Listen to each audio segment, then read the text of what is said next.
My name's Shanki Canaria. Political cases like this one are won outside of the courtroom.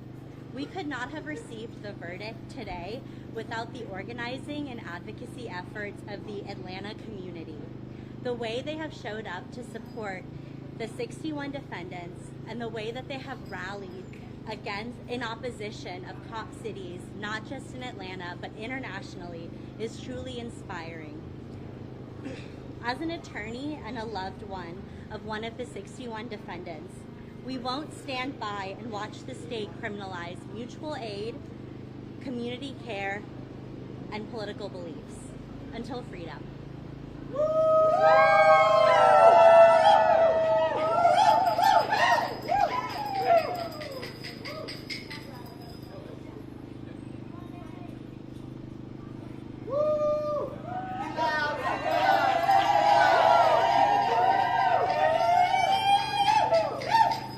My name is Marlon Kautz. I am a representative of the Atlanta Solidarity Fund, and I am also one of the defendants in the Cop City RICO case. I'm going to read a prepared statement about what's happened today. We are finally getting official confirmation of what has been clear for years. Police and prosecutors have been recklessly abusing the legal process to terrorize their political enemies without regard for even basic procedural rules. The courts have been forced to acknowledge the defects of this case, but the story is far from over. It is not enough to watch the state flail and stumble in their arguments. It's not enough to see this prosecution failing. These defendants need accountability from the police, from prosecutors, and the politicians who have conspired to bring these false charges against us. Accountability! Yeah! Accountability! And it's not just us. Jack Mazurak needs this accountability. Right. Tortuguita and their family need this accountability. Yes. The public, broadly, needs accountability. Officials need to be investigated. Officers need to be fired. That's right. Careers ended. Elections lost. Okay. Because if Brian Kemp, Chris Carr, if Andre Dickens, Georgia State Patrol, Atlanta Police Department think they can get away with what they've attempted here, they will do it again and again. Amen. They will bring terrorism charges. They will bring RICO charges against police accountability activists, against immigrant rights activists. Now more than ever, we must prevent this. Some civil suits for malicious prosecution have already been filed, and we expect many more. Tortuguita's family continues to pursue their wrongful death investigation. We look forward to these cases winning in court, but more importantly, to uncovering the full scope of the conspiracy against free expression and dissent. Yes, sir. To be clear, this is not the end of this case, but it is the beginning of the end for the organized criminal enterprise which has caused untold damage to activists, communities, to democracy itself. All to build Cop City. We will not stop now.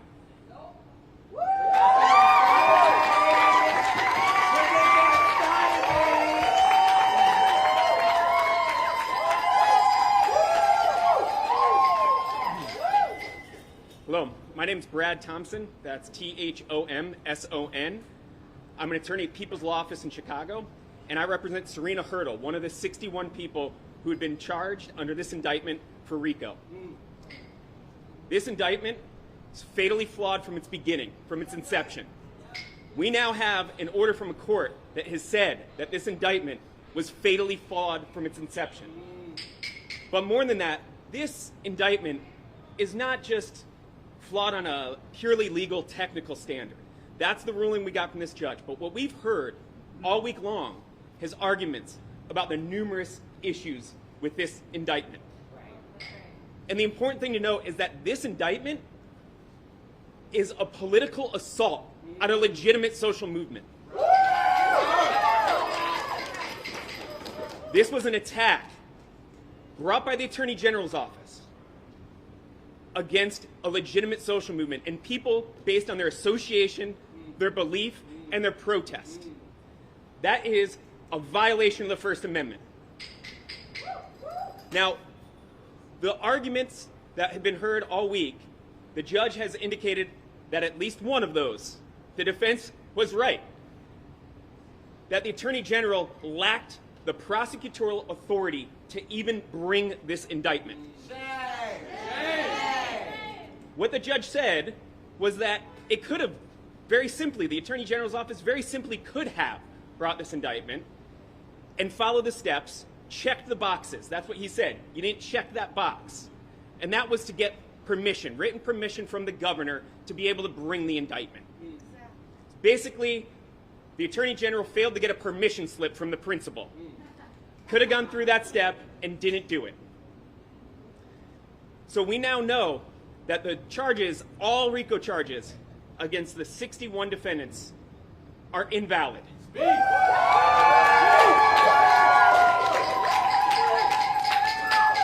And that means that all charges will be being dismissed against 56 of the defendants.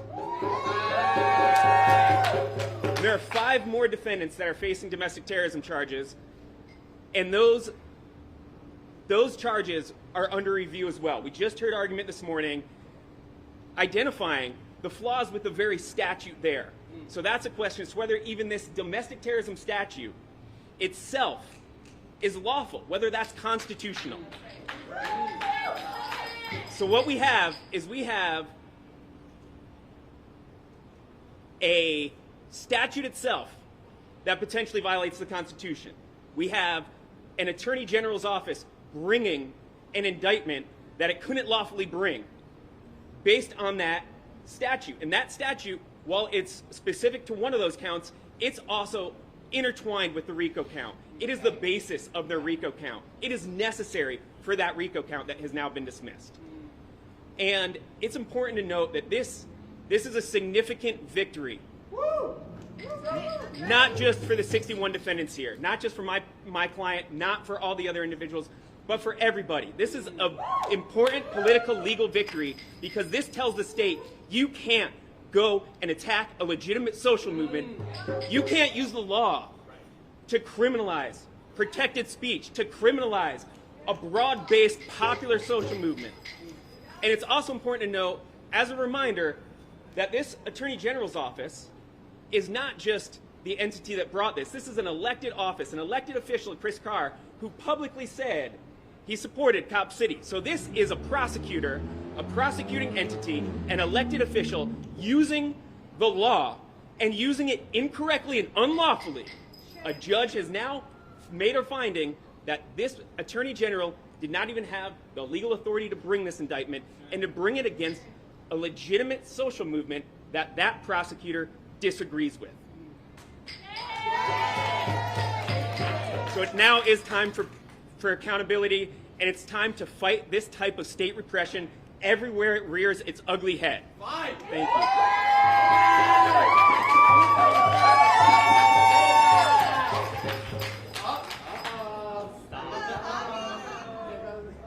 Hi everyone, my name is Javier Dejanon, that's Xavier, his last name Dejanon, and I had the privilege of representing former defendant Jamie Marsicano in I wanted to, and I'm an attorney based in North Carolina, but I work across the South, and I wanted to echo what Brad Thompson mentioned about this national problem. We have been very blessed to count with the support of people from across the country, lawyers across the country, activists across the country in fighting to stop Cop City in Atlanta and to defeat these charges. But as we celebrate today, I want us to bring this energy to where state and federal governments are repressing these same very movements, these same people elsewhere. There's cases happening of insane charges in northern Texas, in Los Angeles, in Oregon, in Chicago, in DC, in New York City. Atlanta was a test run, and the state didn't win this time. But it is up to us, it is up to you all, the media, you all, the people, to continue fighting to ensure that the state never wins. Never! Thank you.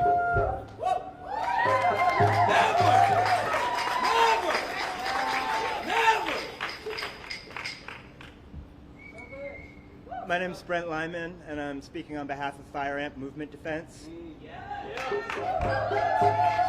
The Cop City case is doomed. The motions will continue, appeals, delays, and appearances could stretch into next spring. Some version of this case will likely stumble on, maybe under a new indictment, maybe with a shuffled list of defendants, maybe with fresh breakthroughs from Homeland Security or the GBI. However it unfolds, it will drag on far longer than it should. Why does the Attorney General's office keep sacrificing two powerful lackeys to this house of horrors? Every path forward carries its own risks. We shouldn't have to remind you that Cop City, beyond its stated aims, has become a rallying point and a money grab for industry, consulting, finance, real estate, and grift in Georgia.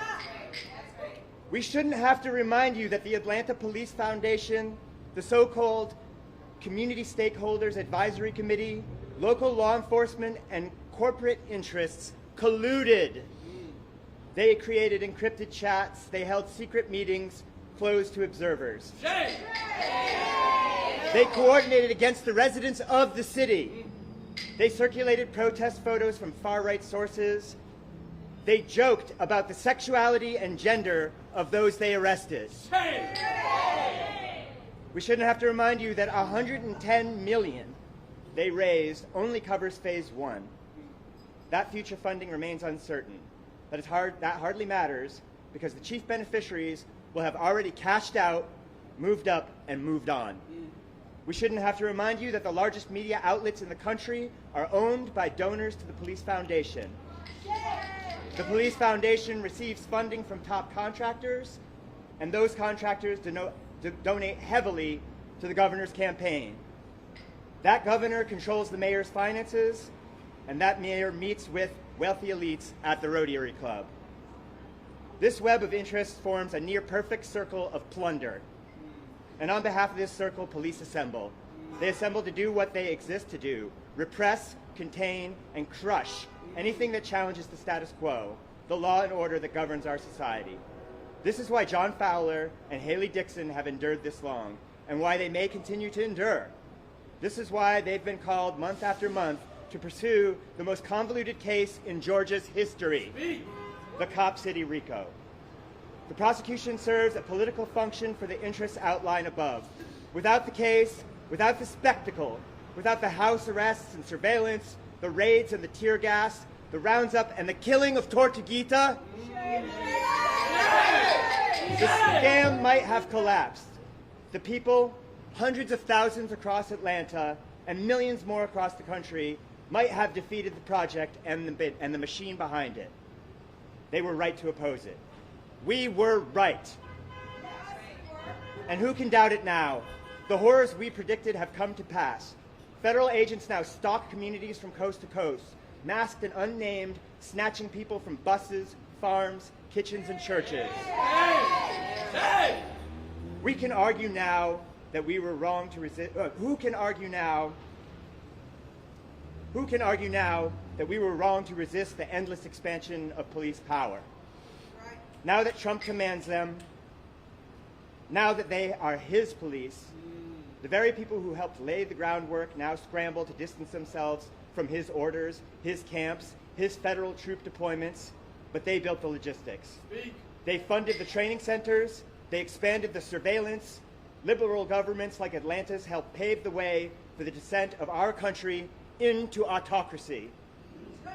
This is what cannot be said. This is what the trial is designed to hide. Behind the smiles, the hand-wringing, the appeals to civility and democracy lies a financial alliance, a profitable collusion, a criminal conspiracy. The real racket is not the protesters, it's the state.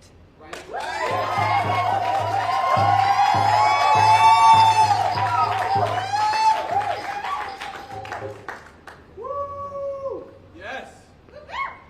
Good afternoon, everybody. My name is Alexis Papali, P-A-P-A-L-I. I think you can see it in the indictment. I'm a defendant in this case. I'm facing outlandish charges of domestic terrorism in DeKalb County and this RICO travesty here in Fulton. The reason we're here today witnessing this spectacular collapse of the prosecution is against 61 people is twofold. The laws under which we're being tried today are vague and overbroad, designed to give unreasonable powers to the state to intimidate opponents of their policies and decisions. The prosecutor today actually said, in relation to the domestic terrorism law, which could imprison people for up to 35 years, he actually said, you have to use your common sense to define these terms. Ridiculous. Secondly, we're here because of corruption at City Hall, at the State House, in the governor's office, and because of Attorney General Chris Carr's political agenda and attempts to criminalize dissent. I'll leave it to the people of Georgia to decide whether deeply biased people like him deserve to be in higher elected office. They don't. But I will say this case demonstrates the dangers of narrowly limiting what kind of political speech and activity is permissible in a democratic society. This deeply flawed indictment should be read by every law student as an object lesson on how not to practice law. On the other hand, people everywhere standing up for their rights should pay close attention to how a collective defense among the defendants and strong solidarity of a loving community Yes, sir. Yes, sir. can overcome political repression and extreme abuses of the legal system.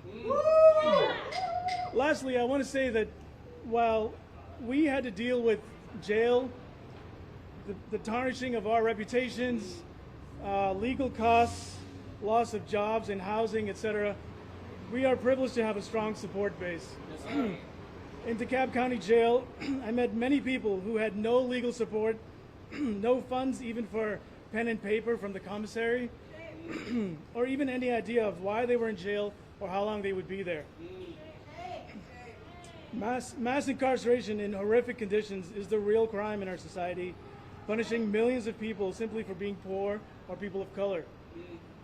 I hope this experience encourages all of us to use this spotlight to end this travesty and all political repression. Thank you. And maybe for Marlon too, or any of the defendants, are you guys concerned about what happens next? Because this will very likely be appealed by the state and it could continue on. I just want your thoughts on what comes next for you guys. Hi, my name is Jamie Marsicano. I'm a soon-to-be former defendant on the RICO. That's not my problem. That's the state's problem because this is being dismissed. Right. So if the state wants to go at another go, the power of the people will win again. You all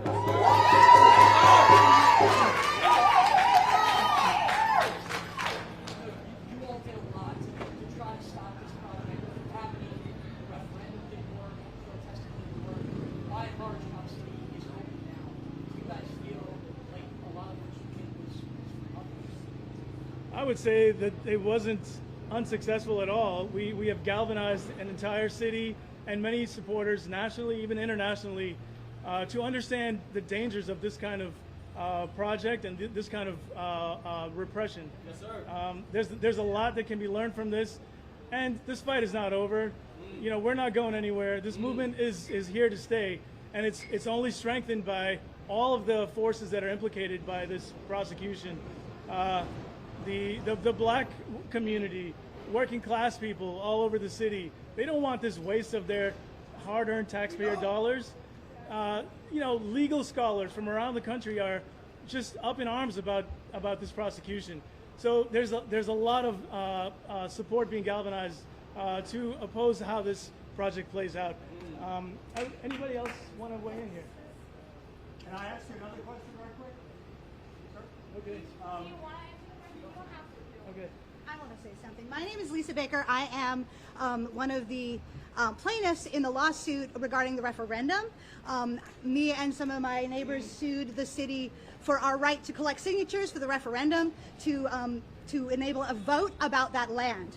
And that our lawsuit is still with the Court of Appeals, whatever it is, the people who make the big decisions. We are still waiting for their decision. So that is not finalized. That land can still be taken back by the people. That vote can still happen, and that lease can still be repealed. The lease, the land is leased to the Atlanta Police Foundation, and that lease could be taken away at any time by the City Council or by the people of Atlanta when we win our appeal. All right, thank you so much. If people have continued questions, we can do interviews. If anybody wants to do a small interview to the side, we can do that, but we're going to wrap up the press conference. Thank you so much for coming.